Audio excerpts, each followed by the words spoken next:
All right, boys and girls, this is the second lesson of elementary ed. Hello to parents too.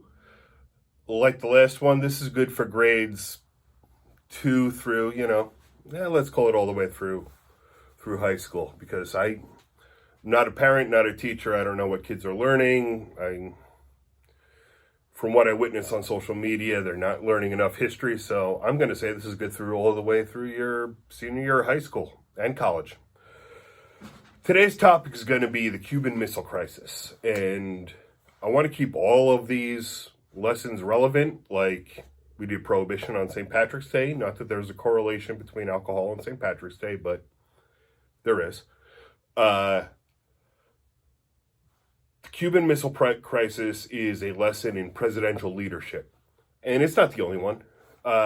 Just about every president that you've heard of has been tried or tested in I'd love to say his or her, but we're kind of a backwards country, so it's only been his.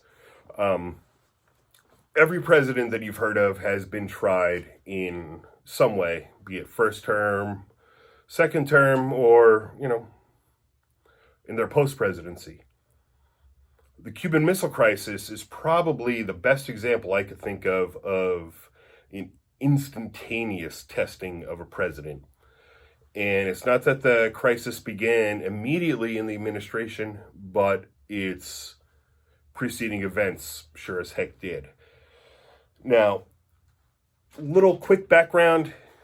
At the end of the Second World War, which was 1945 when all was said and done, Germany surrendered on behalf of the Axis powers. Japan on the Pacific front, they surrendered in August of 1945. That left 4 primary global superpowers, 2 of which were England and France, and they were busy rebuilding themselves because they were the front lines of the war. The war had actually come to their countries. They had to get their economies back in order. They had to get the social order together. They actually had to physically rebuild for the war. The United States was lucky in the sense that the only true carnage from the Second World War came to our shores in Hawaii, which was a military base at the time, and Pearl Harbor, you may have heard of. And they weren't quite a state, though they would become one in the early 1950s. And it was just one station to rebuild. It wasn't like there was an ongoing war there, like there was in England and France. The other one was the Soviet Union. That was the USSR, that was primarily Russia with their satellite states, and they took the brunt of the Second World War. No other allied power lost nearly as much as the Soviet Union did, and they were naturally our enemies, being communist. If I were to put it like this, pretend you're a Giants fan, right? For the Giants to make the playoffs, you need Dallas to beat the Eagles. You hate to root for the Cowboys, but you do it because it's better for the Giants. That's where we were with the USSR. We needed the Soviet help, and they helped win the war. They took on a lot. They were the ones who actually marched into Berlin, which is in Germany, and that's where Germany surrendered. Hitler killed himself, blah, blah, blah. There's another 15 years of sorting that all out. Brings us to the early 1960s in the United States. After the war, we had Dwight Eisenhower, who was the hero of D-Day, the general who basically put together the entire Allied advance that liberated Europe. Great American, great man. Even though he was a Republican, he was a pretty good president.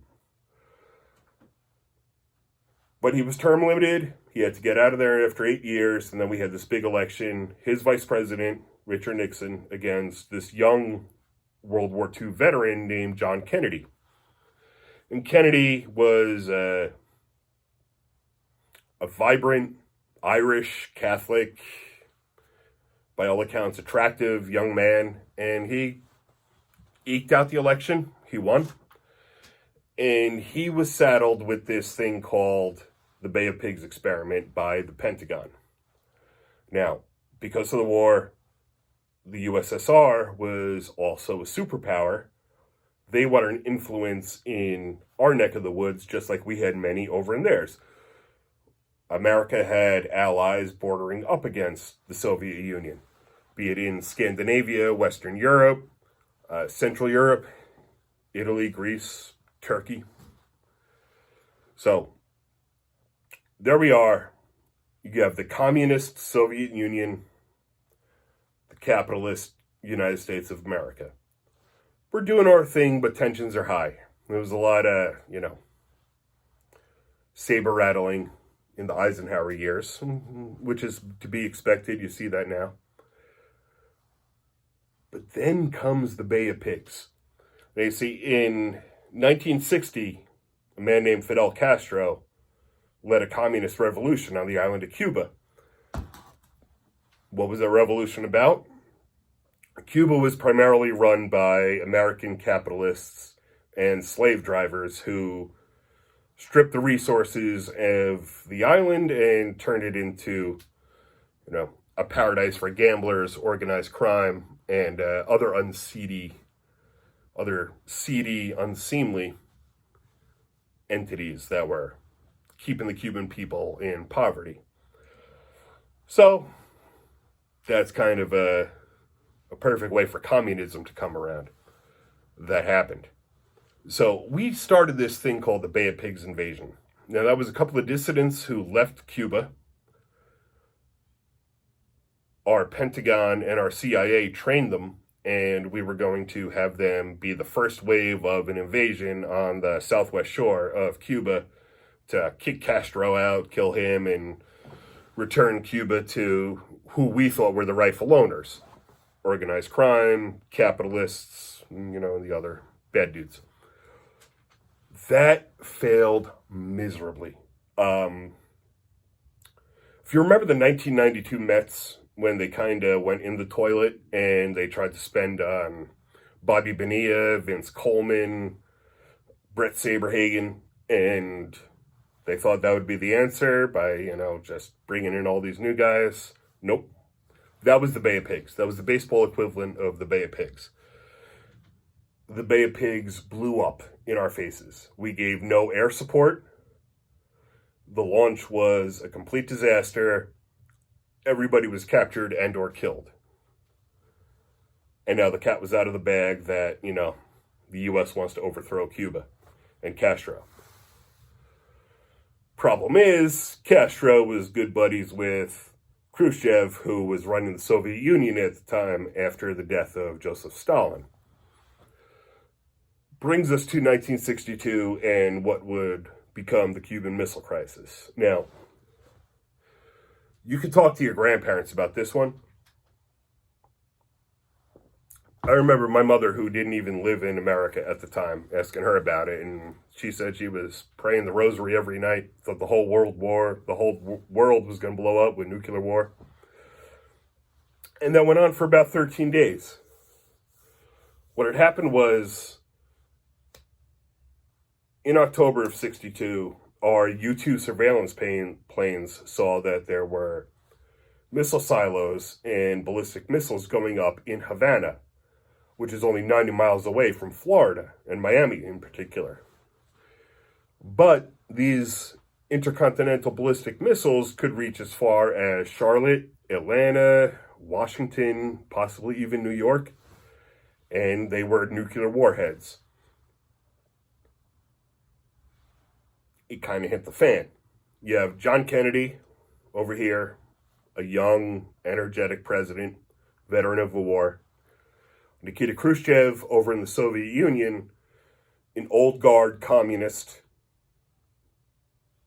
Guy went to the United Nations and started banging his shoe on the table saying, "We will bury you." Off his rocker. And in between you got Fidel Castro, who, you may remember him as this kindly old man with a flat military cap and a beard, but you go back to the early 60s, he was kind of a good-looking dude, a little raggedy, had a bit of a James Dean feel to him, but he was a, shitbag authoritarian, like most of them. So, we find out that Cuba's got these missiles pointed at us. What do? What does Jack Kennedy do? Orders a blockade.